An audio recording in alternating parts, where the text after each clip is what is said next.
मुझे नहीं लगता प्रिय कि इस जातक की जिज्ञासा शांत होने वाली है, क्योंकि जिस भाव मुद्रा से ये किसी चकोर की भांति ऊंचे आसमान की ओर निहार रहा है, मुझे नहीं लगता कि वर्षा की चंद बूंदें इसकी प्यास बुझा पाएगी।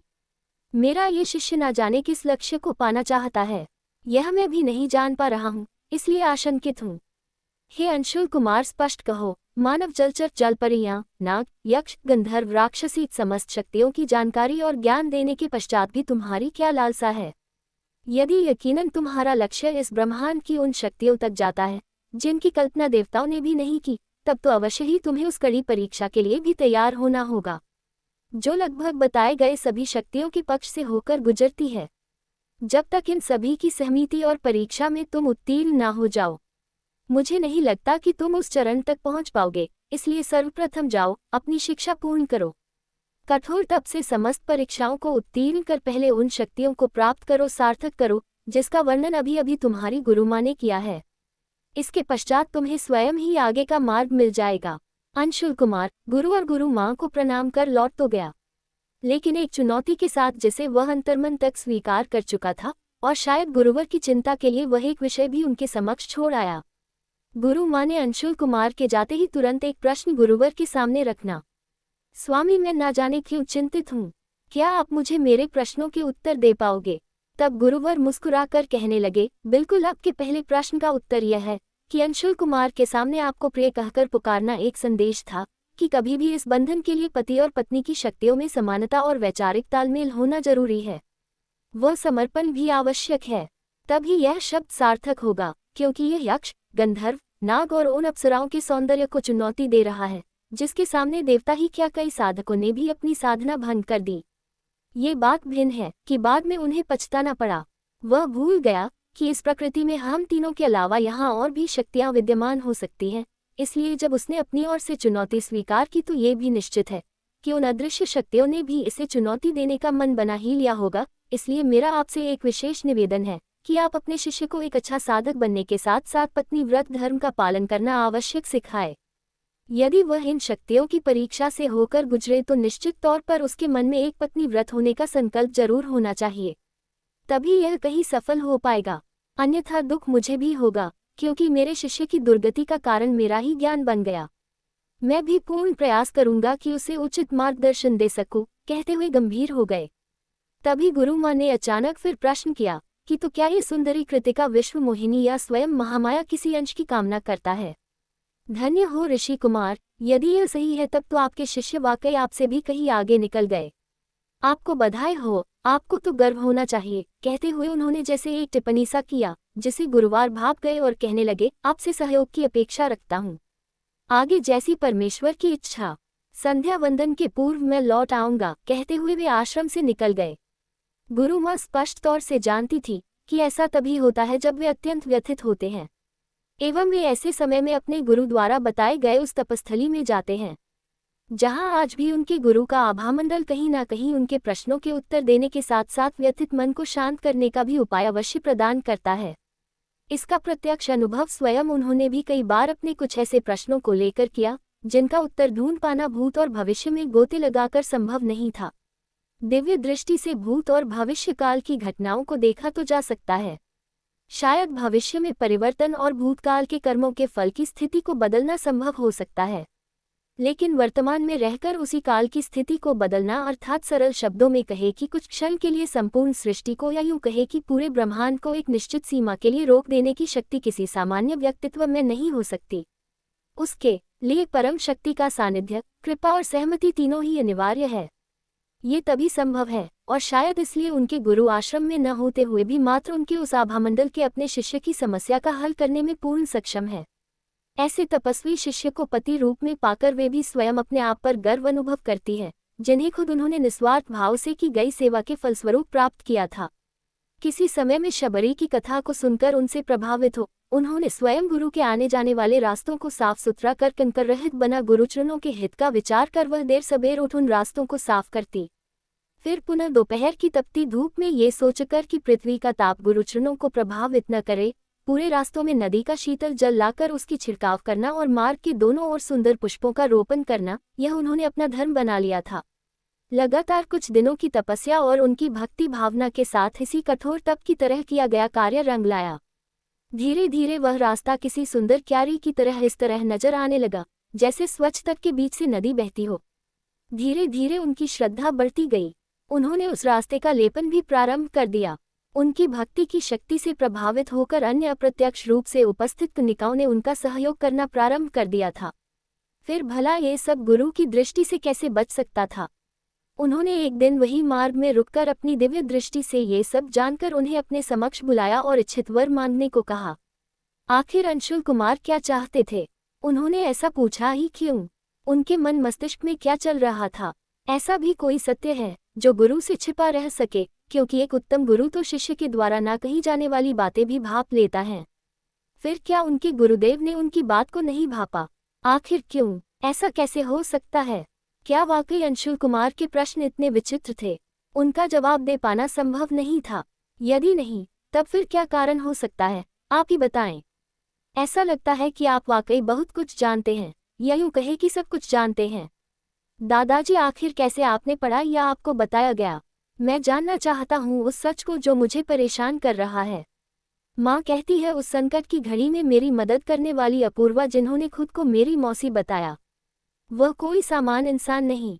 आप कहते हैं जिन्हें मैंने देखा वह कोई सामान्य मानव नहीं। वाकई जितना आपने बताया, इतनी शक्तियाँ पाने के बाद वह सामान्य हो भी सकता। लेकिन तब भी मेरे सवाल इतने अधूरे क्यों? क्या कोई बताएगा या मेरे प्रश्न मुझ तक ही सीमित रहेंगे? मेरी मदद कीजिए, मुझे बताएं कि आखिर मैं क्या करूं, या फिर मुझे वह उपाय बताएं या उस व्यक्ति से मिलवाएं जो मेरे प्रश्नों को सही और सटीक जवाब दे सके। कहते हुए अंगद उग्र हो उठा। उसका यही स्वभाव दादाजी को बिल्कुल पसंद नहीं था। उसकी उग्रता देख दादाजी ने उसे क्रोध भरी नजरों से देखा और कहने लगे, तुम्हारे प्रश्नों के जवाब तुम्हारे इसी व्यवहार में छिपे हैं। बिल्कुल इसी प्रवृत्ति का होना ज्यादा हानिकारक है, जो शायद तुम्हारी उम्र के लड़के नहीं समझते। वे भूल जाते हैं कि हर प्रश्न का एक निश्चित समय होता है। उसका उत्तर देने के लिए एक निश्चित उम्र के साथ साथ उतनी समझ का होना भी अनिवार्य है। अगर इसे उत्सुकता नहीं, मेरे अनुसार बेवकूफ़ी कहा जाए तो कम नहीं। ठीक तुम्हारे ही तरह अंशुल कुमार भी शायद समय से पूर्व वो प्रश्न कर रहा था जो उसे उस समय नहीं करना था, क्योंकि विद्या अध्ययन के समय सिर्फ और सिर्फ अधिक से अधिक ज्ञान प्राप्ति की लालसा होनी चाहिए, जो कि उसे कहीं उचित तरीके से प्राप्त हो रहा था। लेकिन शायद उसे धैर्य का पाठ पढ़ना अनिवार्य हो गया है। अच्छा, अगर तुम ही बताओ, यदि एक 5 साल का बालक अपने माता पिता से उसकी उत्पत्ति की वजह और तरीका पूछे तो क्या तुम उसे उचित ठहराओगे? क्या वाकई उस माता पिता के लिए उसका सही उत्तर दे पाना उचित और तर्कसंगत लगता है? नहीं ना। तब फिर उस बालक की अधीरता को कैसे साबित किया जा सकता है? उसे और काम में उलझाकर या वाकई पूरा सच बताकर जिसे समझ पाना उसके लिए संभव नहीं, अपितु उसके लिए हानिकारक भी हो सकता है। कहो अगद, तुम तो काफी समझदार हो ना। क्या जवाब दे पाओगे? क्या तुम उस छोटे बालक को बता पाओगे? क्या वह तुम्हारी बात को समझ पाएगा? नहीं ना। कुछ ऐसी ही स्थिति गुरु के साथ। अंशुल कुमार के मन में समय से पूर्व पारिवारिक जीवन की लालसा उनके गुरु की चिंता का विषय था, इसलिए उन्होंने अपने भटकते हुए शिष्य को धैर्य का पाठ पढ़ने और सही दिशा में ले जाने हेतु उसी की भाषा में उसको चुनौती देते हुए उन शक्तियों को प्राप्त करने की ओर अग्रसर किया। उन्हें वास्तव में इतनी आसानी से बिना धैर्य रखे प्राप्त नहीं किया जा सकता, या यूं कहे गुरु ने उसे एक प्रकार से शिक्षण और परीक्षा के मध्य की स्थिति में लाकर खड़ा कर दिया। मतलब अब अगद के मन में फिर एक सवाल ने जन्म लिया।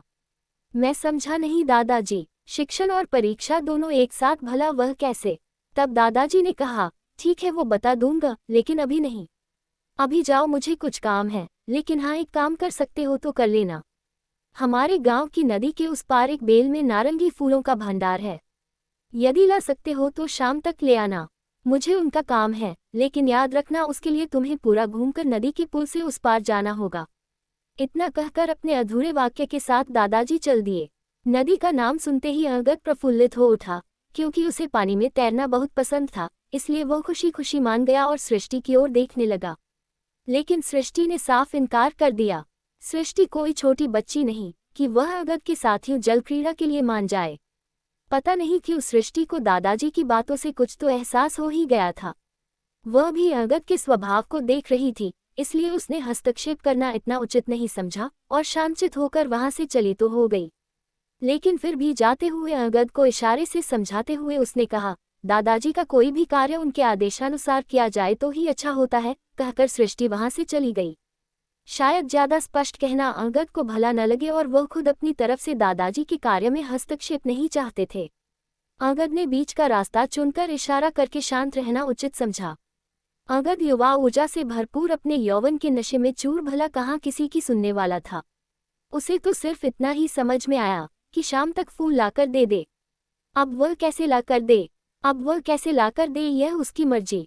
यही मानवदशा युवा प्रवृत्ति की होती है। उस उम्र में वे कुछ भी ज्यादा सटीक और सरल तरीके से अनुशासित होकर न तो सुनना पसंद करते हैं और न ही करना।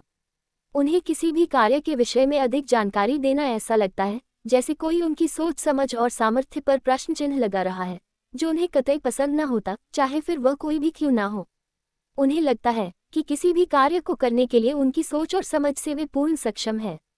वास्तव में यह उनके अधूरे ज्ञान के ऊपर या यूं कहे कि उनकी अनुभवहीनता के ऊपर उस उम्र का असर है जब शक्ति प्रचुर मात्रा में हो और अनुशासन में रहना व्यक्ति ना सीखे, तब यही विचार कईयों को ले डूबता है। पानी में गोते लगाते हुए हर बुलबुले के साथ अंगद के मन में एक नया प्रश्न उठता और हर बार डूबकी के साथ एक तेज रोशनी में वह खो जाता। अब तो जैसे उसे मजा आने लगा था। वह कितने ही दिनों बाद तो यहाँ नदी पर नहाने आ पाया था। अंगद को ये सब करने में न जाने क्यों बहुत आनंद आ रहा था। पहले बचपन में उन शरारती बच्चों की फौज को यहाँ देखा जा सकता था, लेकिन अब धीरे धीरे समय के साथ साथ सभी अपने अपने जीवन में व्यस्त होते जा रहे थे और इसलिए अब कभी कभार ही सृष्टि को छोड़कर बाकी से मुलाकात हो पाती है। बाकी दोस्तों से जैसे अंगद की बहुत कम ही मुलाकात हो पाती है। सच ही है, युवा होने से अच्छा बचपन का जीवन शायद पूरी उम्र एक याद बनकर रहता है। कोई भेदभाव नहीं होता, न जाति का, न उम्र का और न ही लिंग का। बीता हुआ बचपन और वो पल दोबारा लौटकर नहीं आता, वो सिर्फ हमारी यादों में रह जाता है। बचपन भी कुछ ऐसा ही है। बचपन हमारी जिंदगी के सबसे खूबसूरत पलों में से एक होता है जिसे हर कोई दोबारा से जीना चाहता है। ये यादें ऐसी होती हैं जो हमारे चेहरे पर मुस्कान बिखेर देती हैं। सभी अपनी अपनी मस्ती में चूर है। कितना अच्छा था वह समय जब अंगद अपने मित्र कैलाश, सुकेश, राजेंद्र, बलराम, सृष्टि और अनामिका सभी स्कूल की नदी पार करते समय साथ में जाते। तब एक छोटा सा पुल उस नदी पर हुआ करता था। अब तो सरकार ने पक्का पुल बनवा दिया। उस कच्चे पुल के टूटे जाने की दुआएं ये बच्चे उस दिन किया करते थे जब मास्टर जी ने कुछ पढ़कर बुलाया हो और ये लोग न कर पाए। कई बार तो जबरन ही पुल के डर का बहाना बनाकर स्कूल से छुट्टी कर लेना उन शरारती बच्चों का एक बहाना था। भले ही फिर उसके बाद क्यों न घंटों उस नदी में नहाने क्यों न रह गए हो, तब कोई पूछने वाला भी नहीं था क्योंकि सभी अपने अपने काम में व्यस्त थे। न ही तब शिक्षा को इतनी विशिष्टता बनाकर देखा जाता था। बच्चों को बचपन जीने की आज़ादी होती थी और शिक्षा को सिर्फ एक दिशा निर्देश के तौर पर देखा जाता था, क्योंकि वास्तविक पढ़ाई तो समाज में यूं ही हो जाती थी।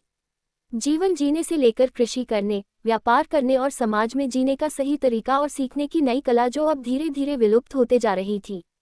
अब वह कच्ची दीवारों की पाठशाला पक्की दीवारों का स्कूल हो गया। अब पढ़ाई के नाम पर वह शिक्षा नीति आ गई जो बच्चों को दिशाहीन कर सिर्फ और सिर्फ उनका जीवन किताबों तक समझने के लिए मजबूर कर देती है। जबरन तैयार की गई ऐसी शिक्षा नीति बच्चों का बचपन तो नष्ट कर ही रही है। उनमें न जाने क्यों एक भेदभाव की सोच भी पैदा करते जा रही है।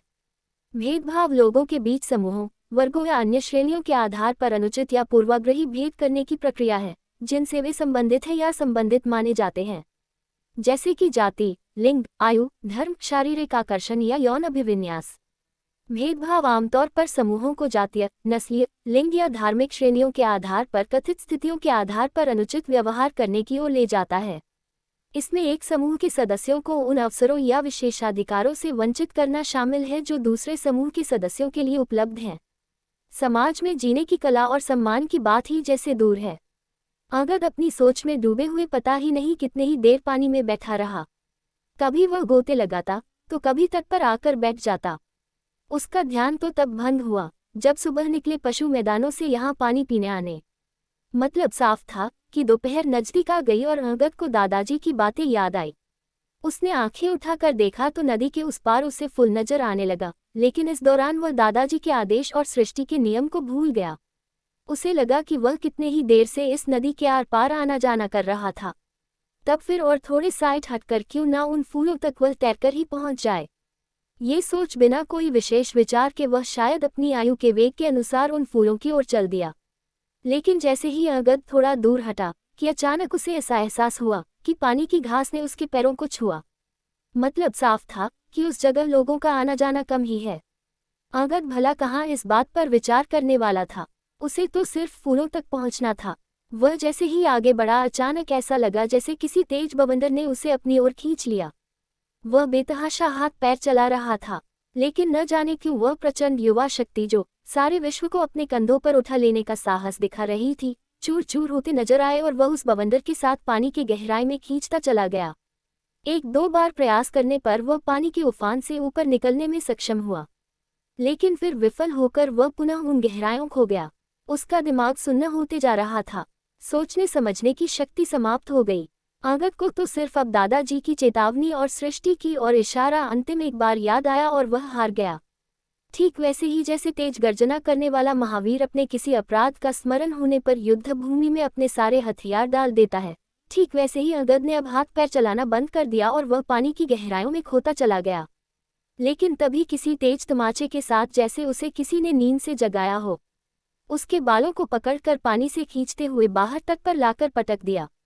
किसी तरह उसकी जान बचाने वाले ने उसके शरीर में गया हुआ अतिरिक्त पानी निकाल और एक जानी पहचानी आवाज ने उसे पुकारा, अंगद, अंगद। अपनी सारी उम्मीदें छोड़ चुके अंगद ने आंखें खोलकर देखा तो उसके सामने कैलाश खड़ा था, जो शायद काफी क्रोधित नजर आ रहा था। जैसे ही अंगद को होश आया, एक फिक्र वाला जोरदार तमाचा फिर उसके गालों पर पड़ा। तब तो अंगद बिल्कुल निश्चित हो गया कि वह पूर्ण सुरक्षित है, क्योंकि उसकी नजरों के सामने कैलाश उसका प्रिय मित्र खड़ा है और वह पानी के बाहर है। अब मैं ठीक हूँ कैलाश, अच्छा हुआ आज तुमने मुझे बचा लिया, नहीं तो ये बवंडर मुझे निगल ही लेता। समुद्र में गोते लगाकर ली गई ट्रेनिंग भी यहाँ निष्फल हो गई। तेज लहरों में तैरकर जिस अंगद ने न जाने कितने ही इनाम जीतकर एक पल भी इस शांत जल के सामने न टिक सका, आखिर कैसे, यह नहीं समझ पा रहा। एक पल के लिए ऐसा लगा जैसे मेरे सारे प्रयास विफल हो गए, मैं निष्प्राण सा होता चला गया था। कैलाश, वह तो अच्छा हुआ कि तुमने मुझे बचा लिया, लेकिन मुझे यूं ही बचा लेते, इतना तेज चाटा पानी में मारने की क्या आवश्यकता थी। कहते हुए अंगद अपना गाल सहलाता हुआ कैलाश से कहने लगा, जैसे वह अभी भी उस मार को महसूस कर रहा हो। तभी कैलाश अचानक चौंक कर कहने लगा, अंगद, पहली बात मैंने तुम्हें नहीं बचाया, दूसरा ये कि तुम इस समय यहाँ क्या कर रहे हो, उस तरफ पानी में तैर कर गए ही क्यों? क्या तुम्हें नहीं पता कि वहाँ जाना मना है? फिर तुम कोई नए तो नहीं होना, या जानबूझकर आजमाइश करना चाहते थे? क्यों अंगद, आखिर क्यों? मतलब तुमने मुझे नहीं बचाया, तो फिर कौन था जिसने मुझे बाहर निकाला? तुम यहाँ कैसे? उसके वाक्य अधूरे में ही रोककर कैलाश कहने लगा, मैं यहाँ अपने पशुओं को पानी पिलाने आया था। तुम मुझे यहाँ पत्थर पर पड़े हुए मिले और तुम्हारी उंगलियों में उसे फूल की पंखुड़ी देख मैं समझ गया कि तुमने वहां जाने का प्रयास किया रहा होगा, लेकिन नसीब से किसी तरह बचकर आ गए और यहाँ लेटे हो। मैं तुम्हें आवाज दे रहा था, आखिर क्यों गए वहां? कैलाश ने अपना सवाल दोहराया, लेकिन अंगद उनसे 2 गुना ज्यादा हैरान था। अंगद कहने लगा, कैलाश, पहेलियां ना बुझाओ, मैं उस बवंडर में फंसा हुआ था, जल की गहराइयों में खींचा जा रहा था और लगभग हिम्मत हार ही चुका था। तब मुझे किसी ने बचाया और आंख खुलने पर देखा तो तुम सामने खड़े थे, लेकिन तुमने नहीं तो किसने बचाया मुझे? अंगद से 2 गुना तेज आवाज में कैलाश कहने लगा, अरे नादान, तू अब भी नहीं सुधरा, आज भी नहीं सुधरा, तुझे आज भी मेरी बात पर विश्वास नहीं होता। कहते हुए उसने अपने कपड़े अंगद को दिखाए, क्या इसमें रत्ती भर भी पानी है? फिर यदि मैं तुझे बचाने आता तो क्या खुद गिला नहीं होता? फिर भी मेरी बात ना मानो तो अलग बात है। बहुत दिनों बाद मिले, वह भी इस तरह सोचा ना था। चलो तुम्हें घर छोड़ देता हूँ, कहकर कैलाश ने से दूर खड़े अपने एक साथी को आवाज दी और अपने गौशाला और अन्य पशुओं को उनके बाड़े तक पहुंचाने का विनती कर वह अंगद को लेकर उसके घर की ओर बढ़ा। कुछ दूर चलने पर जब कैलाश को यह अनुभव हुआ कि अंगद शायद सही कह रहा है, जब अंगद को कुछ याद आया तो वहां रुककर तुरंत कैलाश से कहने लगा, मैं तो भूल ही गया कि मुझे दादाजी ने फूल लाने के लिए कहा था, साथ ही साथ हिदायत भी दी थी कि पुल पर से घूमकर जाना है, लेकिन मैंने उनकी एक न मानी। सृष्टि ने भी तो समझाया था, मैं ही उनकी बात को नहीं समझ पाया और शायद इसलिए आज भला हो मरते मरते बच गया। कैलाश, तुमने मुझे नहीं बचाया तो किसने मुझे बचाया और क्यों? मुझे ना जाने क्यों वह हाथ जाना पहचाना सा लगता है, आखिर वो कहाँ देखा था? कहकर वो अपने माथे पर हाथ रख सोचने लगा। अचानक जैसे किसी बिजली के कट की तरह उछल पड़ा। नहीं कैलाश, यकीन नहीं आता। क्या वाकई ऐसा भी हो सकता है? उस हाथ को मैं भली भांति जानता हूँ, क्योंकि उन हाथों में जिसके बाजुओं पर स्वर्ण के कड़े के साथ मयूरपंख भी बने हुए थे, वह निश्चित तौर पर अंशुल कुमार थे। लेकिन ऐसा कैसे संभव हो सकता है? तभी कैलाश बिना किसी आश्चर्य के कहने लगा, धन्य हो अंशुल कुमार, एक बार फिर तुमने किसी के लाल की रक्षा की। काश तुम्हारी मंशा पिता समझ गए होते तो आज दृश्य कुछ और ही होता। कैलाश भावपूर्ण था और अंगद उसे आश्चर्यचकित होकर सुन रहा था। मतलब क्या कहना चाहते हो कैलाश तुम? तब कैलाश अपने आंखों में विशेष चमक और रोशनी के साथ कहने लगा, हम भाग्यशाली हैं अंगद कि हमारी ग्राम रक्षा के लिए अपूर्वा और अंशुल कुमार जैसे दीर्घजीवी परम शक्तिमान अदृश्य शक्तियां मौजूद है। शायद इसलिए इस ग्राम रेखा के भीतर कभी भी कोई अनहोनी होने की संभावना भी नहीं। हाँ, तुमने अपने दादाजी और सृष्टि की बातों को नहीं मानकर उस गहरे बवंडर वाले पानी की ओर गए, इसलिए तुम्हें वह थप्पड़ पड़ा। अब समझ में आया है कि मेरा आकर्षण आज विशेष तौर पर इस नदी की ओर क्यों था। शायद यह उसी अदृश्य शक्ति की मनसा थी। खैर चलो अब चला जाए, फूल और कभी ले लेंगे। दादाजी को मैं मना लूंगा, तुम चिंता मत करो। कहते हुए कैलाश आपस में बातचीत करते हुए अंगद के घर आ गए, जहां दादाजी उनका इंतजार कर रहे थे। अंगद को देख वे सारी बातें समझ गए और इसके पहले कि वे लोग कुछ कह पाता, दादाजी कहने लगे, क्या हुआ सुरवीर, आखिर मनमानी करना नहीं छोड़ा? इतना समझाने पर भी आज स्पष्ट निर्देश के बाद भी तुम नहीं माने। पानी के रास्ते से गए थे ना तुम? क्या लगा समुद्र की लहरों और नदी के बवंडर में कोई अंतर नहीं? क्या यही शिक्षा है तुम्हारी? क्या दोनों की प्रवृत्ति भिन्न नहीं? अरे बेवकूफ, समुद्र की लहरें प्रतिकार करती है और उनका स्वभाव बाहर की ओर होता है। वह मौका देती है व्यक्ति को बाहर निकलने का, लेकिन बवंडर व्यक्ति को सोचने का भी मौका नहीं देती। वह तो सिर्फ सब कुछ केंद्र बिंदु तक पहुंचाने में उलझा देता है। फिर चाहे वह प्राकृतिक बवंडर हो या फिर मन का बवंडर, जब तक लक्ष्य पूरा ना हो उसके संपर्क में आने वाली हर चीज को ध्वस्त कर अपने लक्ष्य तक पहुंच जाना ही उसका लक्ष्य होता है। तुम नौजवान हर किसी से बिना जानकारी के और बिना मार्गदर्शन के सिर्फ और सिर्फ ऐसे ही भीड़ जाने की प्रवृत्ति को क्यों नहीं छोड़ते? क्यों किसी के अनुभव को अनदेखा करते हैं? बीच में कैलाश ने टोकते हुए कहा, वह तो भला है दादाजी, अंशुल कुमार वक्त पर आकर इसे बचा लिया। तब तो दादाजी और भी क्रोधित हुए। ना जाने क्यों वह कहने लगे, क्यों नहीं, मैं जानता हूं कि जब तक वह है तब तक किसी युवा को कुछ नहीं हो सकता। वह अब अनुभवी हो गया, लेकिन वह भी कहाँ समझता था। उस समय यदि वह अपने पिता की संपूर्ण बात को सटीकता से समझ पाता तो शायद उसे शिकायत न होती और यूं न उसे भटकना होता। कहानी अभी जारी है। कहानी का अगला भाग जल्द ही अपलोड करेंगे। धन्यवाद।